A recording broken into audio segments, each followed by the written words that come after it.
دگل دستپیکرنا سالا 2016 پیشمرگه عیسی عثمان دروبروبونا چکدارن داعش دا لمحور اسکی موصل شهید بو.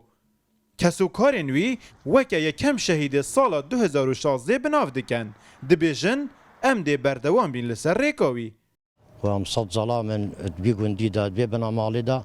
ام طامادنا يعني خوينا خبريجن بيري كده وسر بيري بازي ام بشن ام جلج بل بيسر بلندن وبيسر فرازن وام بيري كده شهيد ببن بلي شهيد عيسى چار برايتوني كيج بيش مريانا وباب يجي اختيار وقت خدا وجهر بيش مريا بو و بنا مالاوي نقوزي تشتكي بيجم يعني بمجامله بنا مالك معروفة كرت پروره و همي پیشمرگانه و همي آمدنه و هم سرور بازی تجاره هم تنازل ناگون و مناگریه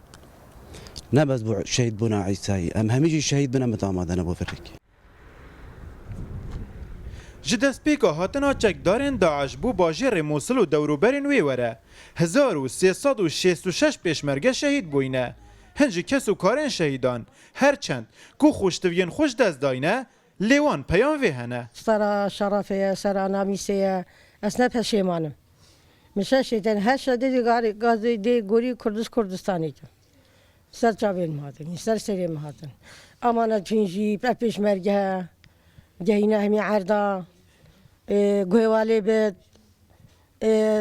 گوی خوابدن زکی شهیده گوی خوابدن عیال شهیده پشیمانین ارب خودم هن پیت سر بلندن ام پیت کیف خوشن ام پشیمانین ابد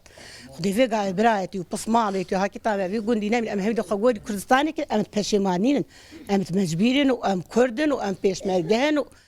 شهید عیسی عثمان محمدانی جدایک بوی سال 1982 لشوا اکل سردوی و مه هاتیه شهید کرن وی هفجینو کچک دو سالی بناو هیلین لپاشخو هیلاینه.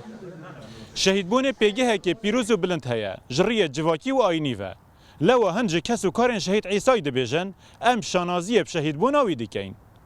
ایوب نصری روداو گنده دولبه پارزگاه دهوک.